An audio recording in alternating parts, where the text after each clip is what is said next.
Our TLC project was the Waldorf Urban Transportation Improvement Plan, and essentially I want to start with where is Charles County, for those of you who don't know.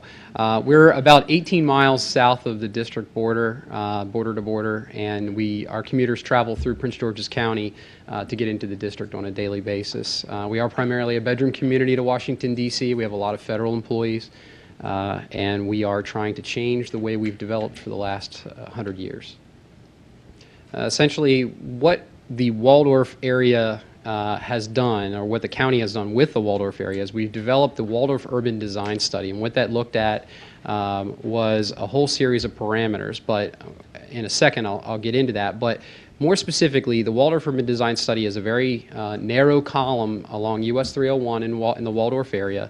It's the older, more developed portion of Waldorf that is in transition for redevelopment. So the WUDS acronym you see up there, that is the Waldorf Urban Design Study. Okay, so the Downtown Waldorf Vision and Goals. This is an adopted plan with adopted zoning since 2010. The study began in 2008 to create a vibrant urban Waldorf. As many urban jurisdictions are trying to accomplish, we're trying to reinvent Waldorf as a mixed-use, high-density area that's walkable, transit-friendly, and is supportive of our goals to achieve high-capacity transit to our area. And it's also, we're trying to make it attractive and a place that people want to live and play. The study area boundary is between US 301, the CSX railroad tracks, which supply coal to a power plant in our county, as well as a point slightly south of Leonardtown Road, or a state route known as Maryland 5, and then just north of Acton Lane. Within the corridor, we have two zones that have been adopted: the Waldorf Urban Zone, or the Waldorf Central Zone, and the Acton Zone. And these two zones have slightly different densities. The higher density is to the north in the Acton Zone, and a moderate density in the Waldorf area. This is primarily commercial area right now. It was developed primarily in the 30s, 40s, and 50s, and has been reinvented by a series of uses as well as some new commercial uses.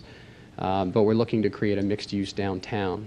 On the the bottom part of your slide here, you see the transportation corridors. The blue line at the bottom is the transit corridor.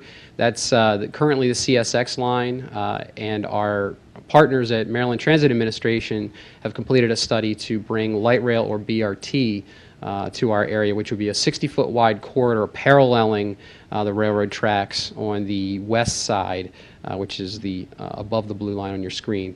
And the red corridors are our main thoroughfares. The middle of the screen is Old Washington Road, and the top of your screen there is US 301, which is a semi-access controlled highway.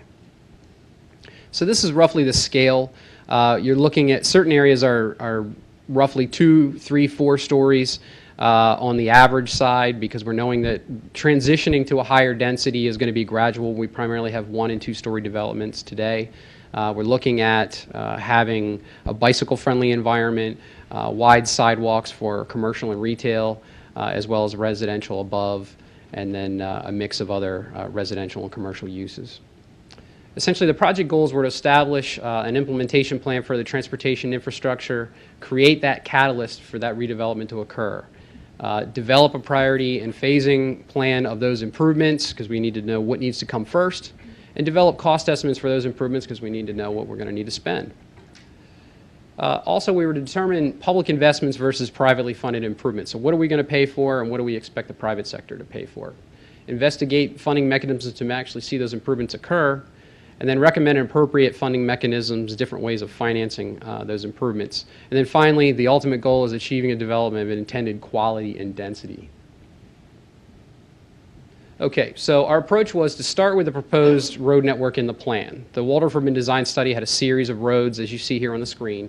There were north, south, east, west, creating that grid network that doesn't exist today, and then also to prioritize those projects. Next, we needed to determine what those costs were going to be, so especially for the public infrastructure investment projects. We have design guidelines already in place, so we will start with those, which is why we have the schematic up there on the screen. We have proposed road typical sections, which are somewhat illustrated there, and then we have local unit prices for our jurisdiction. So essentially, public or private investment. We needed to determine who's going to do what. So the study looked at what those needs were, what really needs to be done in order to make this happen. And once we got through that portion, we needed to find out what's the menu of options out there for financing these improvements. Is it a tax increment financing district, a business improvement district, special taxing district, or just regular general obligation bonds, or private investment? So we looked at other jurisdictions very quickly. I'll just say we looked at Silver Spring, Owings Mills, Annapolis Town Center, and Savage. Now you notice these are all Maryland jurisdictions because since the laws are different in different states, we had the consultant focus in those areas. And then you can see special taxing district and TIFs were primarily the mode used, and some were just private investment. Looking at the road network, the existing network is there at the top of your screen, and the proposed is at the bottom. And what was determined was that these three roads, Old Washington Road, which is the center of the corridor, Leonardtown Road, which is the east-west road to the south, and Acton Lane, which is the east-west road to the north. Those were the three spine pieces that really needed to happen to see this come to fruition. So essentially, the cost is listed there, $24.5 million. So that's what we need to figure out how to finance. So the conclusions of the study essentially were that the public investment really needed to be in those three roads in order to get the blocks oriented towards this redevelopment.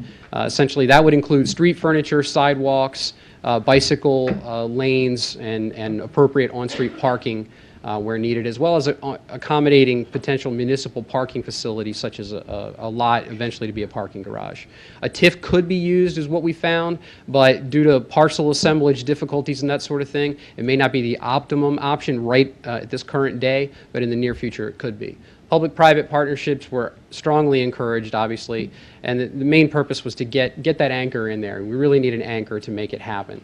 Special taxing districts in the current economy probably weren't going to work at the current time, much like the TIF, but could actually happen in the near future.